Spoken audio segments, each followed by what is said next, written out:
Паліцняволеная Паліна Шарэнда-Панасюк, якая схуднела за кратамі на 18 кілаграмаў, адмовілася прымаць любыя лекі. А таксама здаваць любыя віды аналізаў і размаўляць з лекарамі, а таму псіхіятрычная экспертыза над вядомай расійскай актывісткай у навінках не адбылася.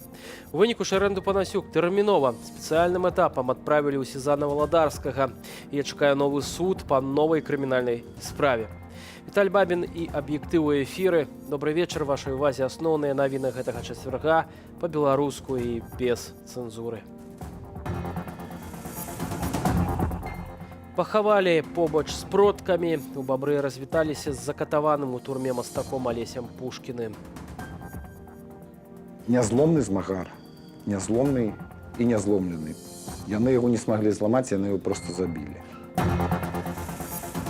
Беларусы могуць разлічваць на падтрыманне ЗША. Святлана Ціхановская сустрэлася з Джо Байденам.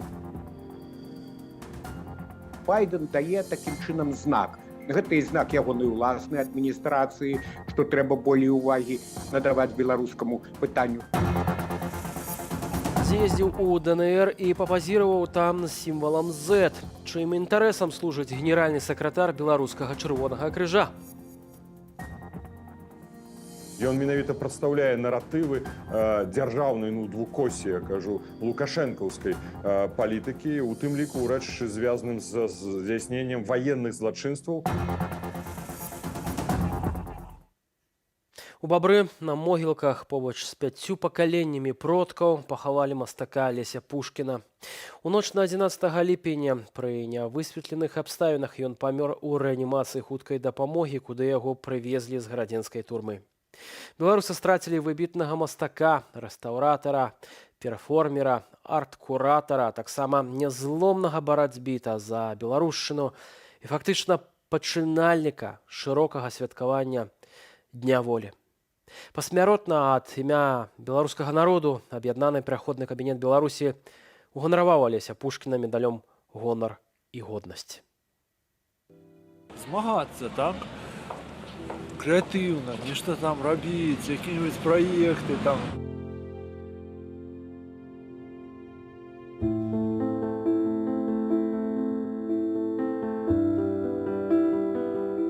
Гэтая нязгаснасць жыцця ўнутры і апантанасці і ідэй, і любоўю да Беларусі, яна кіравала ім усё жыццё.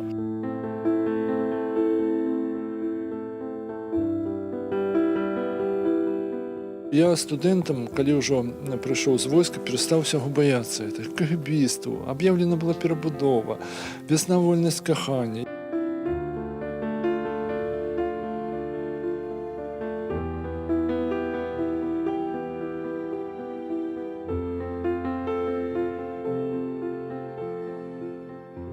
Мне 23 гады. Я выхожу, обвешанный плакатами, за мной 120 студентов, мы рушим по проспекту, мы ничего не боимся.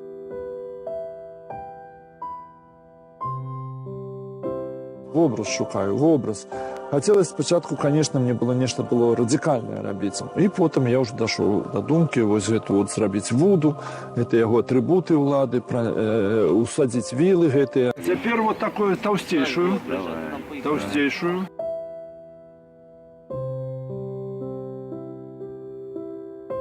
Быть таким со своим народом, робить нечто доброе и иметь историческую справедливость и память.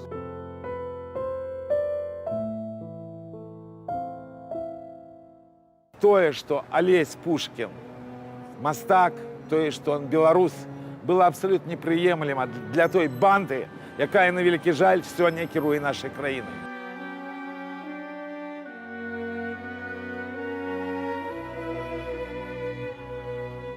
Я буду яшчэ яго памятаць як чалавека, які прайшоў Афганістан і перажыў, там яго не забілі. Нязломны змагар, нязломны і нязломлены. Яны яго не смаглі зламаць, яны яго проста забілі.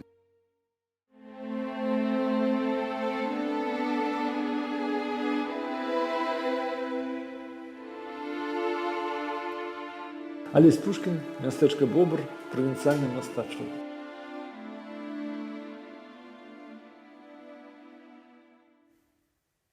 Беларуская рада культуры працягвае збор памяці Алеся Пушкіна. Сродкі пойдуць на падтрыманне сям'і палітвязня. Таксама ініцыятыва плануе сабраць матэрыялы і публікацыі, упарадкаваць і каталегізаваць творчы набытак мастака, унёсак якога ў гістарычную спадчыну нашай краіны абавязкова трэба захаваць для наступных пакаленняў. Праца по нейкіх дзеяннях, звязаных з ушанаваннем памяці Алесі, я тут маю на увазе, конечно, і будучы помнік на магіле, і все гэта, конечно, вымагае грошай, вымагае працы спецыялістаў. Поэтому мы зрабілі асобны рахунак у сябе. У арганізацыі гэтыя грошы будуць ляжаць альбо ў чаканні, альбо будуць пералічаны па дамоўленасці з тымі людзьмі, якія захочуць апекавацца спадчынай Алеся. Ініцыятары збору планавалі сабраць 2500 еўра. Гэтую суму людзі пералічылі літаральна за пару гадзінаў. І вось на дадзеную хвіліну удалося ўжо сабраць амаль 8000 еўра. Паводле ініцыятараў збору далейшая праца для захавання творчасці мастака патрабуе ўдзелу мастацтвазнаўцаў і іншых спецыялістаў, таму збор сродкаў працягваецца і ахвяраваць грошы можна на пляцоўцы gentadan.org.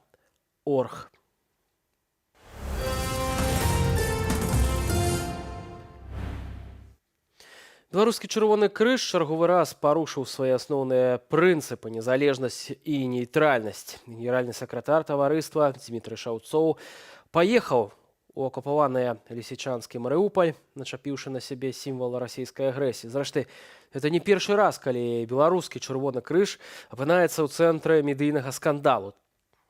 Таксама Шаўцоў прызнаў, што арганізацыя дапамагала рэжыму Лукашэнкі ў вывазе украінскіх дзяцей занятых расейцамі тэрыторыяў. Падрабязнасці Валянціна Васіленкі. Кіраўнік беларускага чырвонага крыжа Дмітрый Шаўцоў наведаў акупаваныя Марыуполь і Лісічанск. Там ён даў інтэрв'ю расійскім прапагандыстам, прадэманстраваўшы літару Z на рукаве, знак агрэсіі супраць Украіны. Хаця адзін з базавых прынцыпаў міжнароднага руху чырвонага крыжа – нейтральнасць.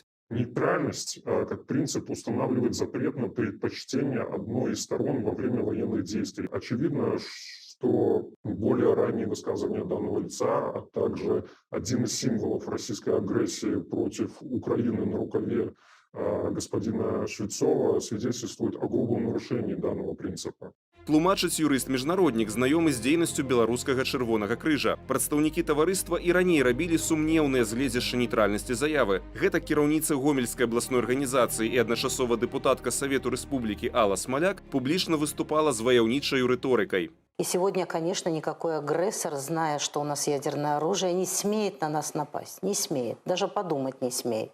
Потому что президент сказал, что это будет жесткая ответная мера. Пасля пачатку паўнамаштабнай вайны прадстаўнікі беларускага чырвонага крыжа спрабавалі ўтрымаць украінцаў, якіх расейцы вывезлі ў Беларусь, ад вяртання на радзіму. Таму хлусілі, што Польша не пускае да сябе украінскіх мужчынаў, пісала выданне «Флагшток». Сегодня БОКК фактически является частью государственной системы режима Лукашенко. Однако все причастные к деятельности общества хорошо знают о фиктивном характере выбора руководителя общества, чье назначение фактически осуществляется в администрации президента. Кіраўнік таварыства Дмітрый Шаўцоў падчас паездкі на акупаваную частку Украіны фактычна прызнаў удзел арганізацыі ў вывазе украінскіх дзяцей у Беларусь. Маўляў, мы рабілі ўсё, каб яны пачуваліся як дома. Я не разделяю белорусских детей, украинских детей Донбасса. Они все дети, и они все должны получить законно свое детство. И ни в коем случае никогда нельзя его воровать. Вот это самая главная миссия, которой придерживаются и Белорусский Красный Крест, и фонд Алексея Константиновича Талая. Команда Народнага антыкрызіснага ўправлення вельмі дакладна прааналізуе ўсе выказванні спадара Шаўцова, так званага кіраўніка беларускага таварыства чырвонага крыжа. Нашы юрысты пасля гэтага аналізу прымуць рашэнне аб мэтазгоднасці накіравання гэтых матэрыялаў у офіс прокурора міжнароднага крымінальнага трыбунала ў горад Гага. Нагадаем, што гэтая інстанцыя ўжо атрымала сабраныя нау матэрыялы пра датычнасць рэжыму Лукашэнкі да вывазу дзяцей з акупаваных тэрыторыяў Украіны. Выказванні кіраўніка беларускага чырвонага крыжа могуць стаць дадатковым доказам. Валянцін Васіленка, Белсат. Мандат спецспавяшчальніцы АН у справе Беларусі Анаіс Марэн працягнуты яшчэ на год. Гэта стала вядома ў выніку разгляду рэзалюцыі пра сітуацыю з правамі чалавека ў Беларусі і галасавання аб ёй на 53-й сесіі Рады АН. Раней спадарня Марэн адзначыла, што сітуацыя ў Беларусі, цытата, катастрафічная і толькі пагаршаецца. Рэзалюцыя заклікае ўлады Беларусі вярнуцца да дыялогу і ўзаемадзейнічаць са спецдакладчыцай, а таксама даць ёй магчымасць наведваць нашу краіну і камунікаваць з прадстаўнікамі грамадзянскай супольнасці ды зацікаўленымі асобамі ва ўрадзе. Супраць рэзалюцыі прагаласавалі Балівія, Кітай, Куба, Эрытрэя, Казахстан і В'етнам.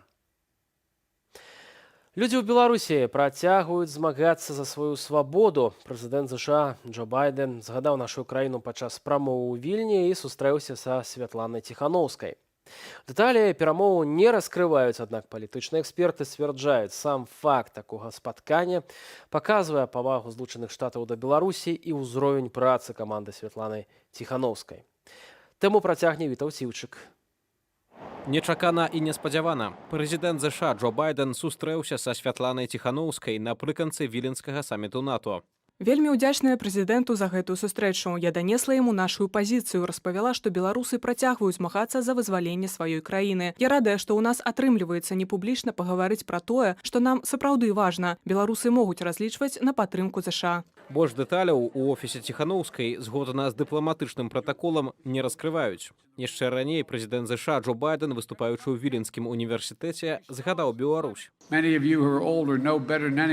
Многія з вас, хто старэйшыя, лепш за іншых ведаюць, наколькі права вызначаць сваю будучыню каштоўнае, дарагое для людзей паўсюль. Не толькі ва ўкраіне, але і ў Беларусі, Малдове, Грузіі, ва ўсіх месцах па ўсім свеце, дзе людзі працягваюць змагацца за тое, каб іхныя галасы былі пачутыя. Таму маё пасланне ўсім вам сёння. Так трымаць, не спыняйцеся.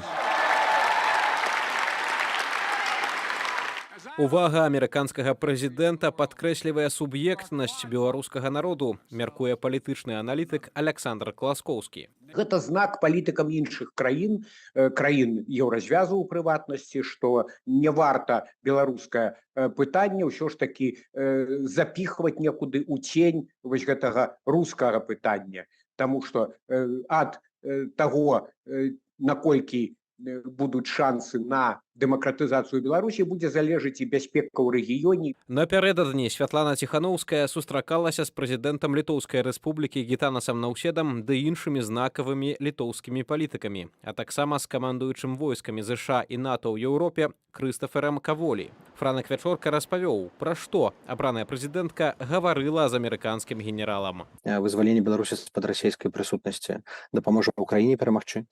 Неабходна патрабаваць поўнага вываду расійскіх войск, ядерных боеголовак, а таксама галаварэзаў Вагнера з Беларусі. Пытанне палітвязняў гучала на кожнай сустрэчы падчас саміту, зазначае дарадца. Распавядалі і пра гібель Алеся Пушкіна. Сенатар ЗША Рычард Дэрбін, вярнуўшыся з Вільні ў Вашынгтон, выступіў у амерыканскім парламенце. Шмат каго з беларусаў пасадзілі ў турму за патрабаванне элементарных свабодаў. Ціханаўская і многія іншыя гераічна працягваюць змаганне, у тым ліку тыя, хто змагаецца дапамагаючы ўкраіне. Гэты плакат паказвае двух зняволеных беларускіх журналістаў, якія працавалі для радыё «Свабода», якое робіць гераічную, якасную журналістыку ў рэгіёне. Андрэй Кузнечык і Ігар Лосік. Інструменты міжнароднай супольнасці надзвычай абмежаваныя, кажа Франак Вячорка, але нават іх трэба выкарыстоўваць напоўніцу. Кропля камень точыць, і сітуацыя ў рэгіёне такая, што ўсё дынамічна змяняецца, у прыватнасці пад уплывам сюжэту вайны ва ўкраіне. І праз паўгода-год сітуацыя можа быць іншая. І можа з'явіцца тое самае акно магчымасцяў для перамен у Беларусі.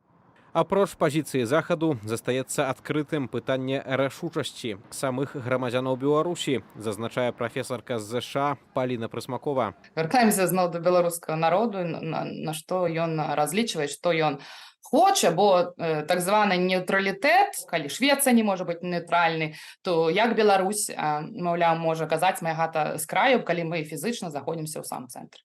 Каментуючы вынікі саміту НАТО, Паліна Прысмакова падкрэсліла, што грамадзянам Беларусі трэба адмовіцца ад сваёй геапалітычнай нявызначанасці.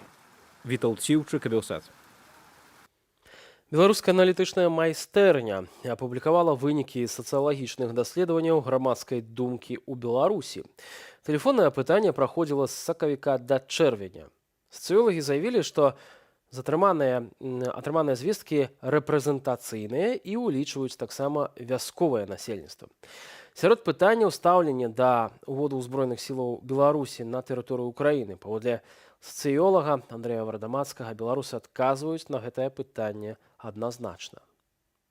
На протяжении 4 волн измерений, которые мы делали, наблюдается консолидация белорусского общественного мнения, и отношение к этому негативное, от 80 до 85%. Пасля аналізу розных паказнікаў даследнікі прыйшлі да высновы, што ў Беларусі прыблізна 21% насельніцтва мае праеўрапейскія погляды, 31 праўладныя або прарасійскія, 48 інертныя. Пры гэтым за ўваходжанне ў склад Расіі менш за 9% беларусаў. Сацыёлагі адзначаюць, што людзі ў апытаннях могуць адказваць не так, як думаюць, а так, як нібыта правільна і бяспечна. Паводле даследавання найбольш актуальнае пытанне для насельніцтва – гэта рост цэнаў, пагроза ўцягвання Беларусі у паўнамаштабную вайну, нізкі ўзровень даходаў і высокі ўзровень эміграцыі. А вось прававыя праблемы, парушэнне правоў чалавека, высокі ўзровень карупцыі турбуюць усяго каля 5%. Афіцыйны Менск далучыўся да міжнародных дамоў у межах Шанхайскай арганізацыі супрацы. Адпаведны закон з'явіўся на нацыянальным прававым партале. У межах атрымання статуса дзяржавы чальца ШАС Беларусь прыядналася да 22 пагадненняў. Яны датычаць супрацы і ўзаемадапамогі ў мытных і памежных справах, барацьбы з тэрарызмам ды іншага. Тымі краінамі, якія ўваходзяць у гэтую шанхайскую арганізацыю супрацоўніцтва, кіруюць часам нередка нават большасці недэмакратычна абраныя лідары, дзе няма пытанняў правоў чалавека і дэмакратыі, ніхто іх не ставіць, таму ён туды і імкнецца. Што тычыцца нейкага канкрэтнага практычнага эканамічнага супрацоўніцтва, то вялікага такога сэнсу ў гэтым няма. У Шанхайскую арганізацыю супрацы ўваходзяць Кітай, Індыя, Іран, Расія, Казахстан, Кыргызстан, Пакістан, Таджикістан і Узбекістан. Гэта саюз азіяцкіх краінаў, створаны для супрацы ў палітычнай, гандлёвай, эканамічнай, навукова-тэхнічнай і культурнай галінах. Летась афіцыйны Менск падаў заяўку на далучэнне да ШАС, пакуль Беларусь у статусе назіральніка. Па ўсім свеце гэта сезонная праца, а ў Беларусі зноўку бітва за ўраджай.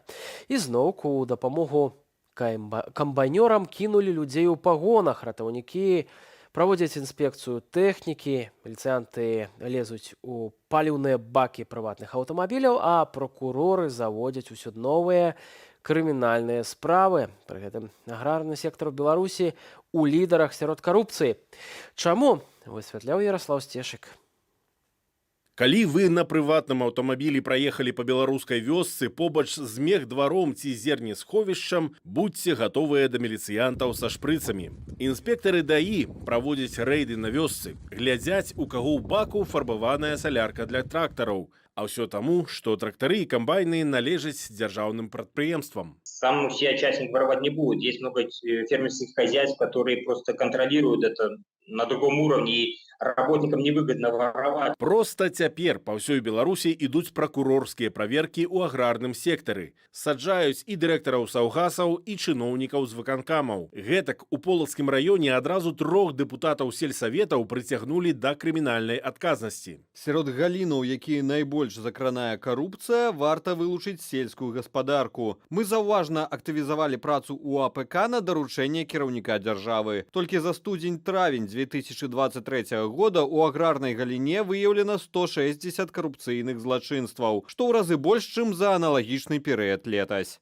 Загад Лукашэнкі, каб пракуроры трэслі аграрыяў, гэта не штосьці новае. Олег Талерчык распачаў працу ў пракуратуры 22 гады таму, якраз у такім раённым аддзеле, дзе асновай службы быў агульны нагляд, перадусім за сельскай гаспадаркай.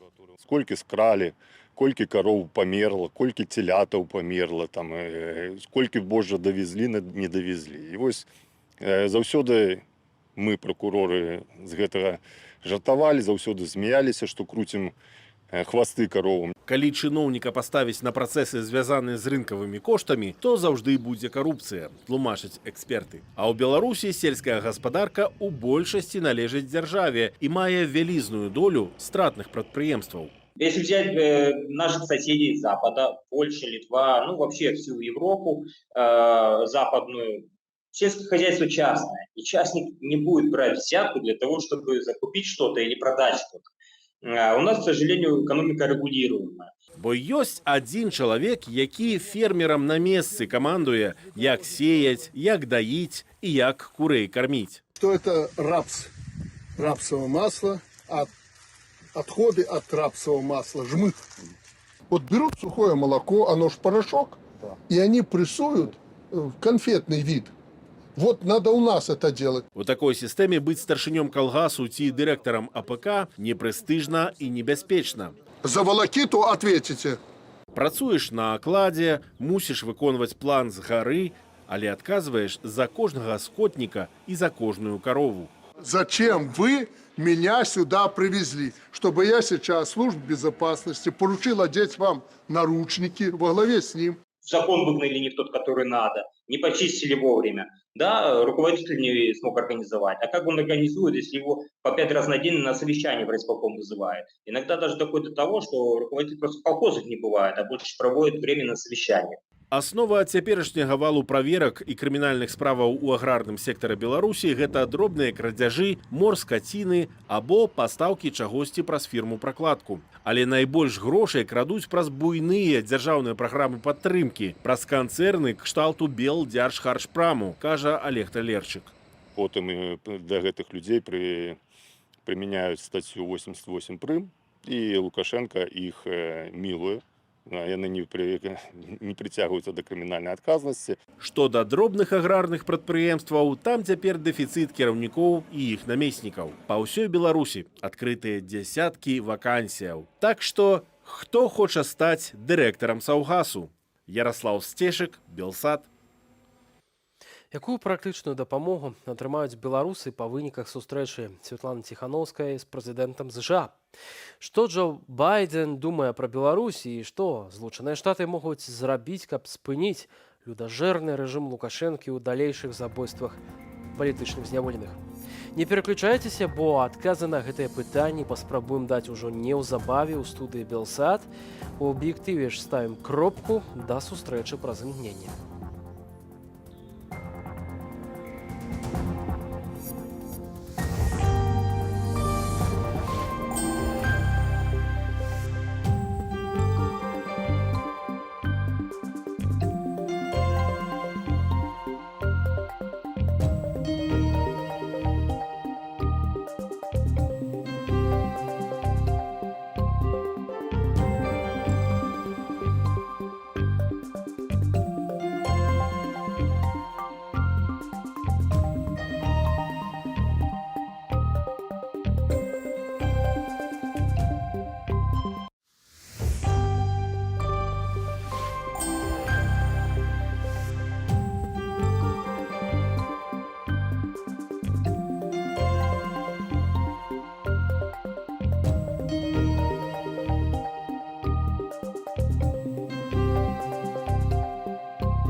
На развітанне з мастаком Алесем Пушкіным у вёсцы Бобр прыйшло каля сотні асобаў. Як мясцовыя жыхары і сваякі, гэтак і тыя, хто прыехаў на пахаванне з розных куткоў нашай бацькаўшчыны, каб правесці ў апошні шлях закатаванага творцу. За хадой жалобнай імпрэзы назіралі і міліцыянты, якія час ад часу здымалі на відэакамеру развітанне з мастаком.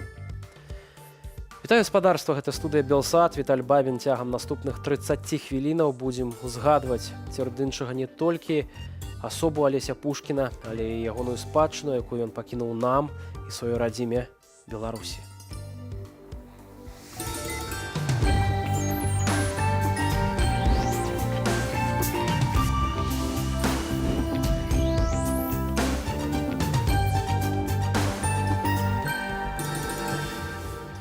І сёння ў нас у вышыванцы з капелюшом у труне у вёсцы Бобра пахавалі мастака і закатаванага палітвязня Алеся Пушкіна. Усё сваё жыццё даў радзіме беларускай мове. Аб'яднаны пераходны кабінет пасмяротна ўзнагародзіў Алеся Пушкіна медалём гонар і годнасць. Пагаварылі пра тое, што сапраўды важна беларусам. Святлана Ціханаўская сустрэлася з Джо Байденам. Байден дае такім чынам знак. Гэта і знак ягонай уласнай адміністрацыі, што трэба болей увагі надаваць беларускаму пытанню. Гэта, скажам, наўпрост і адкрывае перспектыву, напэўна, для нейкіх рэсурсаў на падтрымку дэмакратычных сілаў, дэмакратычных медыяў, гэтак далей.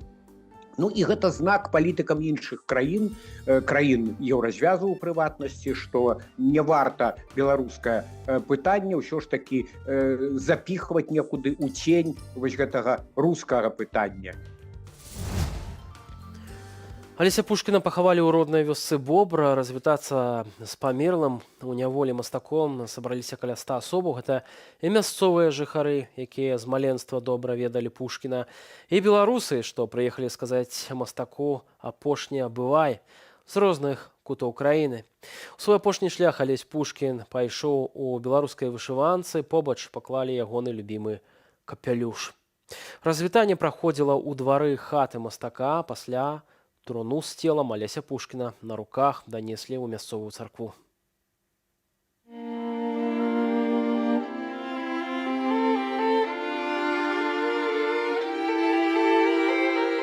Першая асноўная мэта і пасыл гэтага перформанса — это адназначна, што не ўся беларуская інтэлігенцыя згодна з адзіным выбарам, які нам навязалі.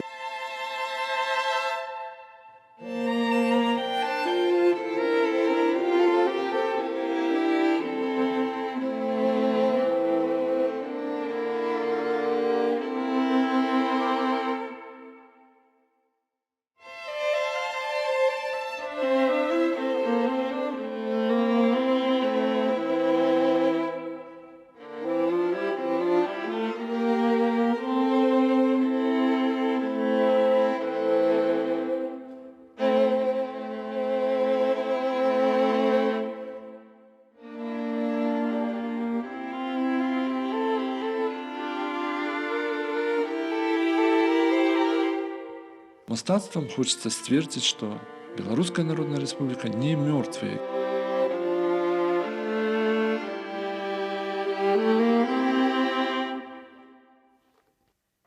Алеся Пушкіна пасмяротна ўзнагародзілі медалём гонар і годнасць у адпаведнай пастанове аб'яднанага пераходнага кабінету, якую падпісала Святлана Ціханаўская. Ён адзначаны не толькі як выбітны мастак, але і як патрыёт з выразнай грамадзянскай пазіцыяй аб незалежнай дэмакратычнай Беларусі. Медаль гонар і годнасць аб'яднаны пераходны кабінет заснаваў сёлета ў лютым за выключную адданасць у служанні Беларусі. У 2019 годзе Алесь Пушкін атрымаў медаль 100 гадоў БНР. На ўрачыстасці ў Вільні ўзнагароду мастаку ўручыла старшыня рады БНР Івонка Сурвіла. Медалём 100 гадоў БНР узнагароджваюць асобаў, якія адзначыліся на ніве змагання за волю, незалежнасць Беларусі, а таксама выбітным беларускім грамадскім і культурніцкім дзеячам. Ольга Швед, журналістка Белсату, яка ведала асабіста Алеся Пушкіна, ўжо з'явілася ў нашай студыі. Ольга, вітаю. Сёння ты прыйшла з гэтымі абразамі. Распавядзі, што гэта, якое яны маюць непасрэднае дачыненне да творчасці Алеся. На жаль, карціну ён так і не паспеў зрабіць. Таму мне засталіся толькі палотны. Гэта не абразы, гэта загрунтаваныя палотны. Ён іх грунтаваў, калі ездзіў на Донбас у 16 годзе на пленэр маляваць там. І вось яны засталіся і ўжо застануцца ў такім выглядзе, якім ёсць. Магчыма, што ў будучыні гэтыя вось абразы будуць каштаваць не менш, чым самыя карціны, напісаныя Алесем Пушкіным. Сёння, калі мы яго і Беларусь яго праводзіць у апошні шлях, якім ты узгадваеш нашага мастака? Ну, Алесь гэта быў кожны, хто хоць раз у жыцці з ім сустрэўся, напэўна, гэта застанецца ў памяці. Назаўжды ён быў чалавекам надзвычай яскравым, з яго біла жыццё, ён гэта жыццё проста глынаў. Ён быў чалавекам з'явай, вельмі шматгранным, шматбаковым, вельмі адданым беларускасці і гэтай справе, якую ён называў крыжом, і вось так гэты крыж ён свой да канца і данес.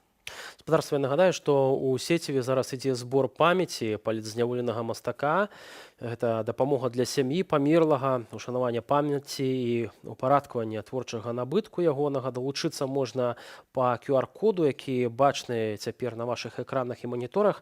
Я нагадаю, што Беларуская рада культуры, якая збірала і ставіла на мэту сабраць 2500 еўра, ўжо на дадзены момант сабрала амаль 8000 еўра на патрэбы сям'і і упарадкавання спадчыны Алеся Пушкіна, таму далучайцеся, гэтыя грошы абавязкова яшчэ прыдадуцца. Ольга, ты напісала сёння ў сваім фейсбуку, што нават мёртвыя мы жывыя, а яны жывыя, але даўно мёртвыя. Вось што маем на ўвазе, калі мы кажам вось пра асобу Алеся Пушкіна, ўжо улічваючы тое, што фізічна яго з намі няма, але ягоная творчасць застаецца. Безумоўна, ягоная творчасць застанецца назаўжды. Гэта велізарная персона ўвогуле для ўсяго беларускага народа, ўсёй беларускай культуры, і тое, што ён увесь час мусіў змагацца за тое, каб рабіць сваю працу, каб рабіць тое, што ён робіць, бо мы добра ведаем, што ён не толькі быў мастаком, ён таксама займаўся рэстаўрацыямі цэркваў, напрыклад, і касцёлаў. І гэта таксама была, ён лічыў гэта сваёй галоўнай, так насамрэч, працы, але з гэтым таксама былі бясконцыя праблемы. Мы памятаем фрэскі, якія яму даводзілася замалёўваць, таму што яны не пасавалі па нейкім ідэалагічным прычынам.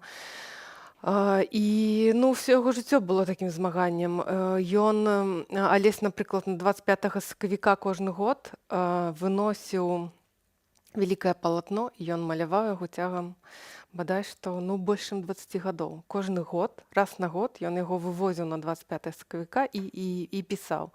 І вось гэтае палатно таксама засталося, і гэта ўсё павінна, канешне, будзе знайсціся ў Нацыянальным музеі мастацтва Беларусі, бо гэта сапраўды неардынарная, надзвычайная асоба ў нашай культуры.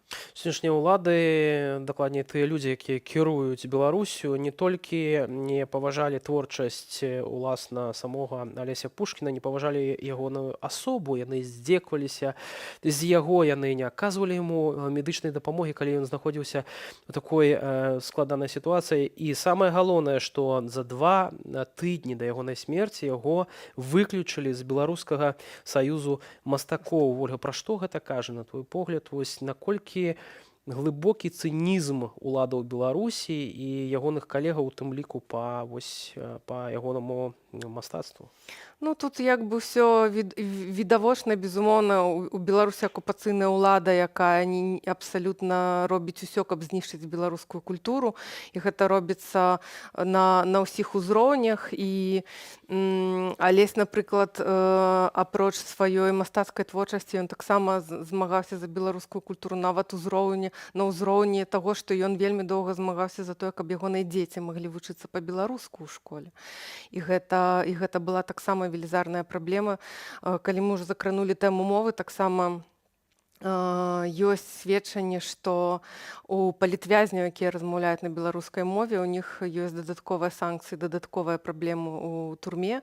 Вядома, Алесь все сваё жыццё размаўляў па-беларуску, для яго гэта была вельмі прынцыповая пазіцыя, і ў турме ён працягваў гэта рабіць і трапляў за гэта ў карцеры, атрымліваў пакаранні. І гэта калі ўлады знішчаюць мову нават на такім індывідуальным, вы чалавек ужо пасадзілі, вы забралі яго ўсё, вы яго пасадзілі ў турму, і пры гэтым вы яго караеце толькі за тое, што ён яшчэ наважваецца размаўляць на сваёй роднай мове.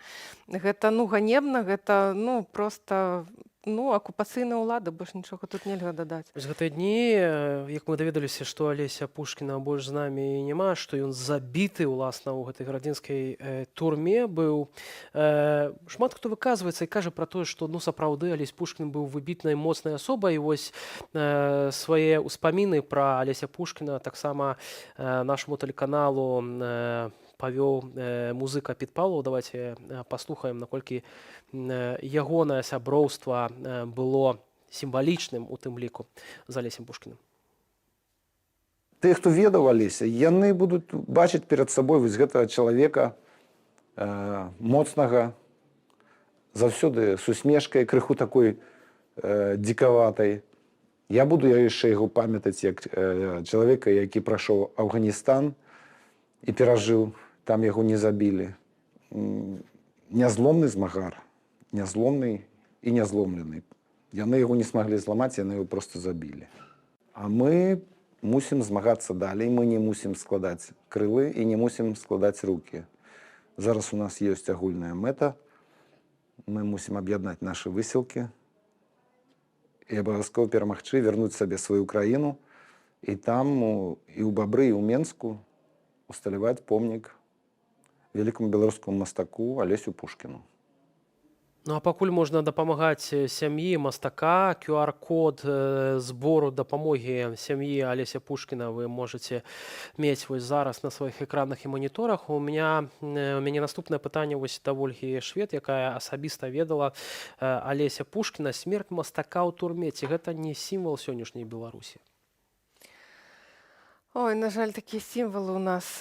Тут, ведаеш, па-першае, тут трэба дакладна падкрэсліць і казаць пра гэта гучна, што яго забілі. Яго забілі мэтанакіравана, свядома, таму што я дакладна ведаю, што калі ў яго была язва, калі ў яго былі праблемы са здароўем, увогуле ў калоніях па распараджэнні там і ўставу ўнутранаму, людзі, якія маюць праблемы з язвай, найгоршыя забойцы ўсе атрымліваюць адпаведную дыету на такія захворванні. І не толькі на язву, увогуле на захворванні, але ёсць абавязак гэтых людзей карміць інакш, і ён такой дыеты не атрымліваў. Ён атрымліваў весь час пакаранні, ён знаходзіўся ў карцеры. І тое, што ён знаходзіўся таксама 3 дні без усялякай медычнай дапамогі ў вялізных пакутах, і яны проста назіралі, як чалавек памірае. Гэта проста свядомае забойства. І пра гэта трэба казаць, паўтараць і казаць гучна, таму што гэта чалавек не памёр у турме, яго там забілі, закатавалі. Некаторыя дапускаюць таксама, што Лукашенка не прабачыў Алесю Пушкіну тую фрэску, якую ён напісаў у мясцовай царкве, дзе у выглядзе дыктатара альбо чалавека, які нагадваў дыктатара, выявіў, намаляваў грэшніка. Безумоўна, я думаю, што як Лукашенка, як усе маленькія нікчэмныя людзі, яны вельмі помслівыя. І я думаю, што магло быць такое, што яго была асабістая таксама асабістая крыўда, таму што апроч гэтай фрэскі, пра якую ты кажаш, сапраўды яе тады прымусілі Алеся перамалёўваць, ён гэта замалёўваў, але быў яшчэ вельмі вядомы перформанс «Гной для прэзідэнта». І гэта разышлося па ўсяму свеце, гэта сапраўды была вельмі гучная тады акцыя. І Лукашенко, напэўна, яго ведаў. Так, ведаў яго прозвішча, ведаў яго імя. Ці былі там непасрэдныя распараджэнні, гэта ўжо іншае пытанне, але я думаю, просто ёсць распараджэнне палітвязняў, на жаль, пакідаць без дапамогі і ну, цяпер сітуацыя вельмі моцна змянілася. Так? Бо Алесь шмат разоў быў асуджаны, у яго было 2 прысуды, ён бясконца сядзеў на соднях, кожны год ён па некалькі дзён праводзіў у арышце за 25 сакавіка і гэтак далей, але цяпер проста ўжо бачна, што ўсе тармазы пусцілі і ну, яны проста робяць все, што хочуць, не азіраючыся і не думаючы ні пра што, калі раней палітвязняў яшчэ трымалі ў больш-менш там, не давалі ім паміраць, прынамсі, ў турме, таму што разумелі, што іх можна будзе потым абмяняць на нейкія То цяпер ужо такой у іх прынцыпе Цяпер няма нічога, проста мы бачым, што яны робяць, што хочуць, то, што адбылося таксама з Дашкевічам, які меўся выйсці на волю і у той зноў жа ж дзень, калі стала у той жа ж дзень. То бок, вы разумееце, няма ніякіх тармазоў, няма ніякіх. Ольга, самае галоўнае, што ўсё ж такі творчасць Алеся Пушкіна застаецца з намі, застаецца ў сэрцах беларусаў, і ёсць спадзевы на тое, што тыя людзі, якія вінаваты ў ягонай смерці, у будучым панясуць ўсё ж такі за гэта адказнасць абавязкова. Дзякуй вялікі за гэтую размову. Ольга Швед, журналістка Белсату, якая асабіста ведала Алеся Пушкіна.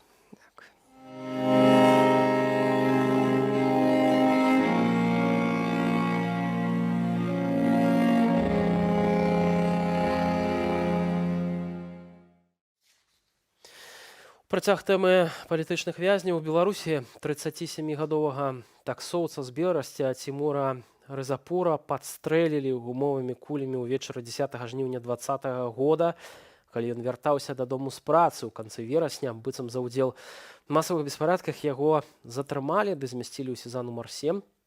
Следчы тады тлумачыў меру стрымання тым, што палітвязень не грамадзянін Беларусі, хаця мае від на жыхарства, ды больш за 20 гадоў жыве ў краіне. У сакавіку 21-га Цімуру, які праходзіў у крымінальнай справе разам з 8 іншымі фігурантамі, прысудзілі 4,5 гады зняволення ды накіравалі ў Наваполацкую папраўчую калонію. Нумар 1 Цімур Рызапур, герой нашай традыцыйнай рубрыкі «Жыве».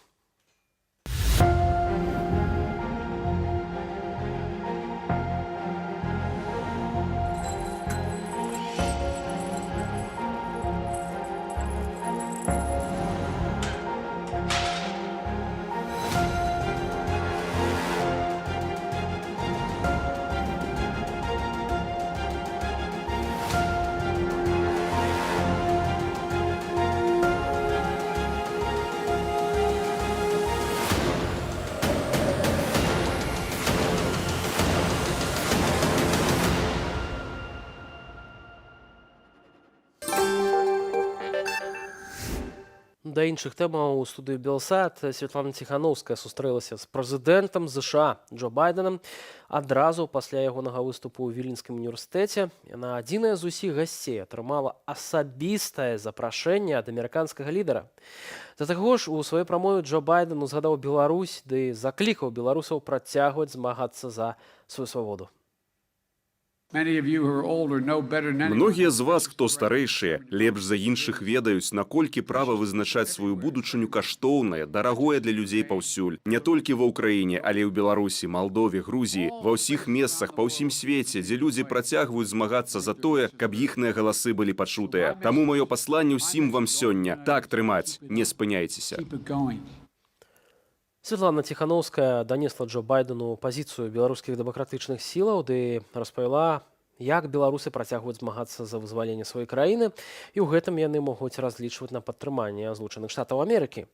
Сустрэча з амерыканскім прэзідэнтам ужо не першая для Святланы Ціханаўскай. Дагэтуль палітыкі размаўлялі ў ліпені 2021 года ў Белым доме ў Вашынгтоне падчас працоўнага візіту Святланы Ціханаўскай ў Злучаныя Штаты.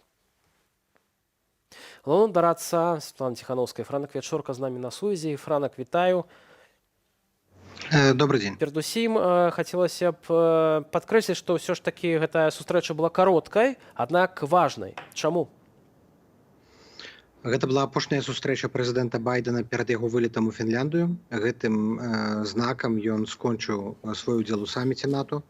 Гэта дэманстрацыя таго, што ЗША раздзяляюць дзеянні лукашэнкаўскага рэжыму і беларускага народу, знак падтрымкі ўсім тым, хто змагаецца за свабоду. Хоць і кароткая, але звычайна такія сустрэчы яны адразу пераходзяць да канкрэтных нейкіх месседжаў, і у Святланы была магчымасць перадаць прэзідэнту тое, што робяць беларусы, чого мы чакаем ад ЗША, гэта самае важнае.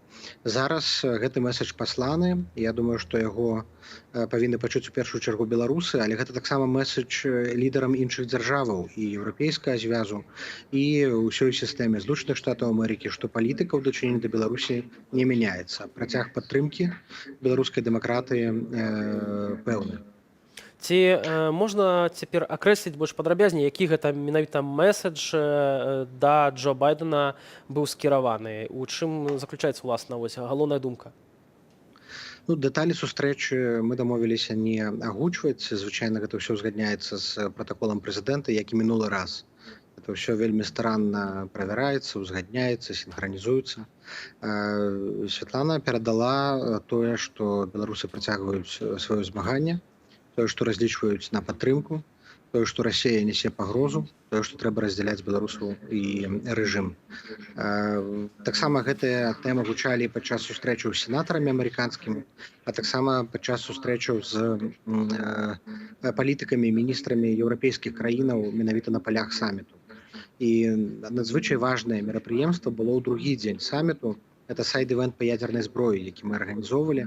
Ён так, можа быць, прайшоў па-за медыямі, але тое, што мы чулі ад Стыва Бігена, гэта былы намеснік дзяржсакратара, ад Крыстафа Хойзгена, это прэзідэнт Мюнхенскай канферэнцыі, Джона Хербста, Атлантычнай рады, это вельмі важна.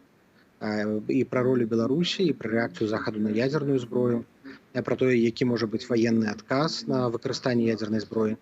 Я думаю, што мы яшчэ зробім такое падсумаванне гэтых дыскусіяў і дадзім публічны доступ.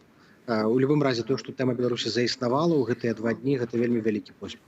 Уласна, бо падчас саміту НАТО Ціханаўская прымала ў сваім офісе дэлегацыю амерыканскіх сенатараў, пра якую вось зараз сказаў Франак Вячорка, і прысутнічаў у Вільні таксама сенатар Дык Дэрбін, які пасля вяртання выступіў з заявай, а ў ёй узгадвае Беларусь Святлану Ціханаўскую. Давайте паслухаем, вернемся да размовы.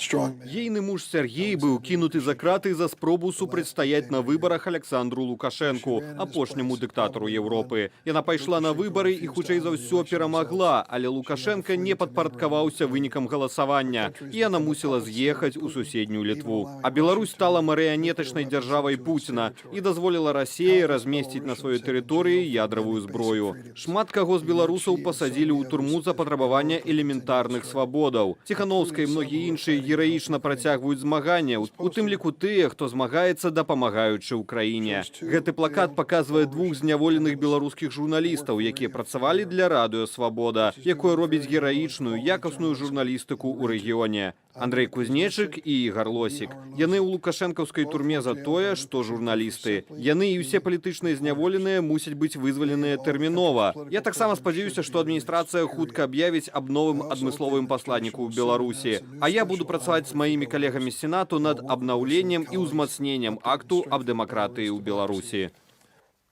Франак, як будзе працаваць уласна гэты акт аб дэмакратыі ў Беларусі, ці ён будзе мець сапраўды нейкі сілу?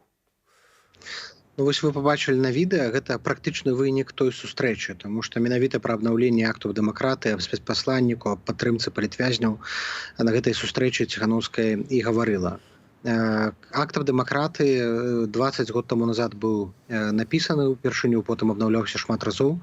У ім ёсць шмат трэкаў. Гэта і трэк санкцыяў, гэта і трэк дапамогі, у тым ліку незалежным медыям, грамадзянскай супольнасці. Але зараз у гэты акт трэба дабавіць пункты, звязаныя з беларускай незалежнасцю, захаваннем беларускага суверэнітэту.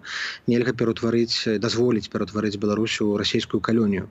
І гэты акт это не толькі пазіцыя, не толькі дэкларацыя, гэта такая аснова, рамка для палітычных рашэнняў, паводле якога будуць прымацца рашэнні ў дзярждэпартаменце і якім будзе кіравацца Белы дом. Таму зараз ідзе праца над фармулёўкамі, але нам важна вось компонент незалежнасці ўключыць. Ну а пытанне спецпасланніка мы ўжо давно падымалі. Нам вельмі не хапае чалавека як Джулі Фішер, якая працавала пасля 2020 году, якая трымала высока Беларусь на парадку дня ў Вашынгтоне, звязвала нас з лідарамі дзяржавы, была такім своеасаблівым лідарам сярод дыпламатычнага корпусу, які працуе з Беларусю. Такі спецпасланнік дапамог рабіць палітыку па Беларусі больш сістэмнай, каб яно не мела такіх прабелаў. Таму што зараз гэта такая палітыка, якая робіцца ад сустрэчы да сустрэчы. Згадалі Беларусь, нешта зрабілі, потым зноў забылі. А каб праца велась кожны дзень, на гэта павінны быць вызначаныя людзі, якія нон-стоп тэму пушаць, пытанні падымаюць і сочаць, каб усе дзеянні яны былі сінхранізаваныя. Гаспадар гэтай сустрэчы прэзідэнт Літвы Гітанас Наўседа сказаў, што Беларусь гэта расійская калонія. Светлана Ціханаўская, дарэчы, не пагадзілася. Як увогуле Беларусь нашу краіну ўспрымалі падчас гэтага саміту НАТО?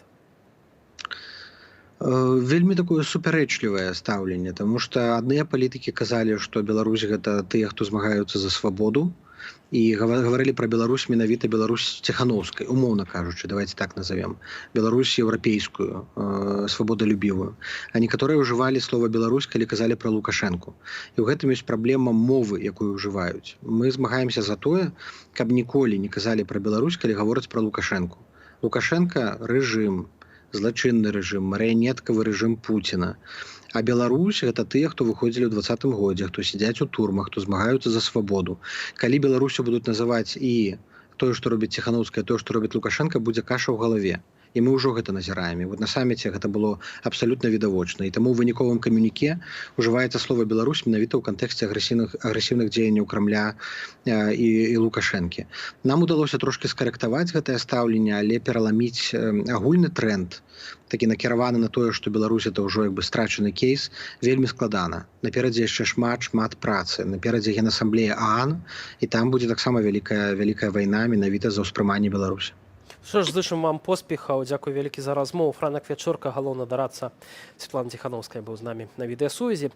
Уласна, сустрэча Светланы Ціханаўскай Джо Байденам была кароткую і сімвалічную, але несла ў сабе важны сігнал аб значнасці беларускага пытання ў сусветным палітычным парадку дня, мяркуе палітычны аглядальнік праекту «Позірк онлайн» Александр Класкоўскі. Наўрад ці там была нейкая разгорнутая гутарка, але ў палітыцы і сімволіка мае вялікае значэнне. Асабліва, калі гаворка ідзе пра палітыку вялікай магутнай дзяржавы з вялікімі рэсурсамі і дзяржавы, якая, скажам, наўпрост уплывае і на іншыя краіны сусветнай дэмакратычнай супольнасці. І гэта чаму важна? Таму што мы вось пачулі, як адкрываўся гэты саміт НАТО у Вільні, заяву літоўскага прэзідэнта Наўседы пра тое, што Беларусь гэта ўжо, маўляў, губерня Расіі.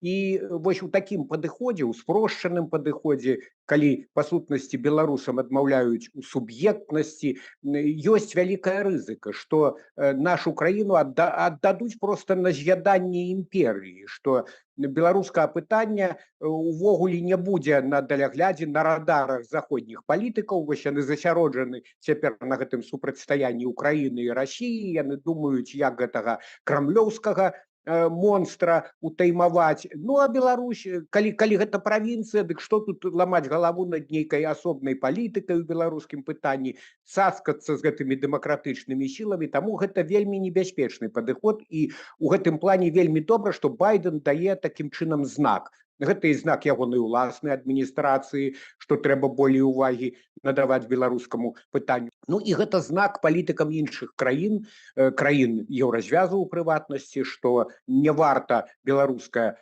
пытанне ўсё ж такі запіхваць некуды ў цень вось гэтага рускага пытання. Таму што ад таго, наколькі будуць шансы на дэмакратызацыю Беларусі, будзе залежыць і бяспека ў рэгіёне, і бяспека Еўропы, і ўвогуле тое, як будзе выглядаць заўтрашні свет.